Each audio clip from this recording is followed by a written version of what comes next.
آج کی اس ویڈیو میں ہم بات کریں گے 1999 میں کارگل جنگ کے اسباب، واقعات اور اثرات کی۔ کارگل جنگ 1999 میں پاکستان اور بھارت کے درمیان ہونے والی ایک اہم اور خون ریز جنگ تھی۔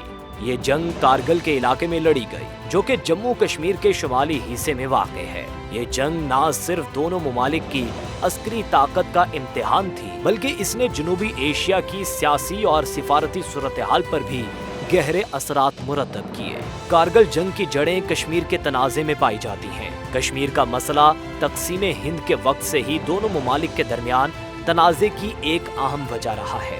1947 اور 1965 میں بھی دونوں ممالک کے درمیان کشمیر کے مسئلے پر جنگیں ہو چکی تھیں۔ 1984 میں بھارت نے سیاچن گلیشیئر پر قبضہ کر لیا تھا، جو کہ ایک اسٹریٹجک مقام تھا، اور اس کے بعد سے دونوں ممالک کے درمیان سرحدی جھڑپیں جاری رہیں۔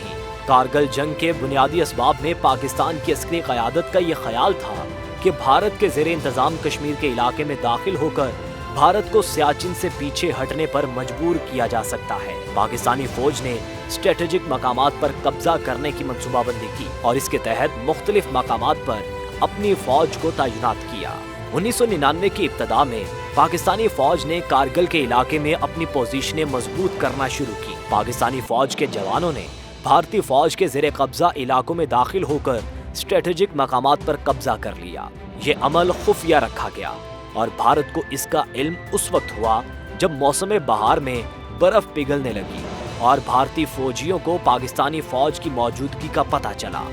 مئی 1999 میں بھارتی فوج نے انکشاف کیا کہ پاکستانی فوجی اور عسکریت پسند کارگل کے مختلف مقامات پر موجود ہیں۔ بھارتی فوج نے ان علاقوں کو دوبارہ حاصل کرنے کے لیے آپریشن شروع کیا، جسے آپریشن وجے کا نام دیا گیا۔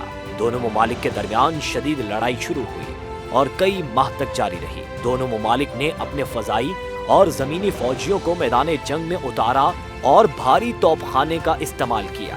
اس دوران پاکستان کے وزیر اعظم نواز شریف نے جنگ کے خاتمے کے لیے بین الاقوامی سفارتی کوششیں کی۔ انہوں نے امریکہ کا دورہ کیا اور اس وقت کے امریکی صدر بل کلنٹن سے ملاقات کی تاکہ جنگ بندی اور مذاکرات کے لیے راہ ہموار کی جا سکے۔ نواز شریف نے یہ کوششیں پاکستان کی بین الاقوامی ساکھ کو بہتر بنانے اور جنگ کے فوری خاتمے کے لیے کی۔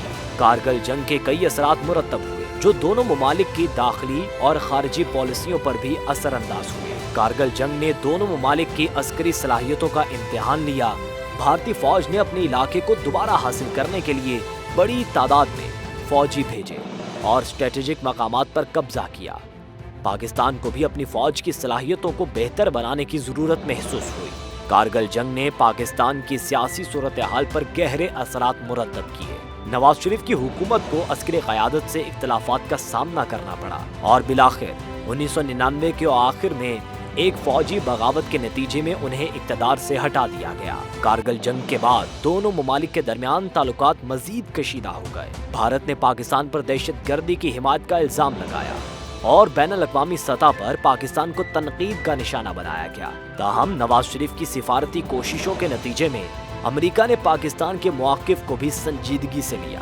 کارگل جنگ نے دونوں ممالک کے عوام کو بھی متاثر کیا۔ جنگ کے دوران کئی فوجی اور شہری جان سے ہاتھ دھو بیٹھے اور دونوں ممالک میں عوامی غم و غصہ پیدا ہوا۔ جنگ نے دونوں ممالک کے عوام کو یہ سوچنے پر مجبور کیا کہ کشیدگی کے بجائے امن کے راستے پر چلنا بہتر ہے۔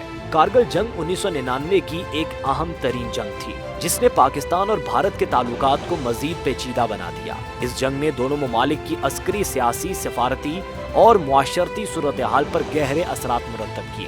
نواز شریف کے سفارتی کوششوں اور جنگ کے خاتمے کے لیے بین الاقوامی دباؤ نے جنگ کو ختم کرنے میں اہم کردار ادا کیا۔ اس جنگ نے دونوں ممالک کو یہ سبق دیا کہ جنگ کسی مسئلے کا حل نہیں، بلکہ مذاکرات اور سفارتی کوششیں ہی اصل راستہ ہیں۔ کارگل جنگ کی داستان ایک یادگار باب ہے جو ہمیں یہ بتاتی ہے کہ جنگ کی ہولناکیوں اور تباہ کاریوں سے بچنے کے لیے ہمیں امن و امان کی راہ پر چلنا ہوگا اور مسائل کو مذاکرات کے ذریعے حل کرنا ہوگا۔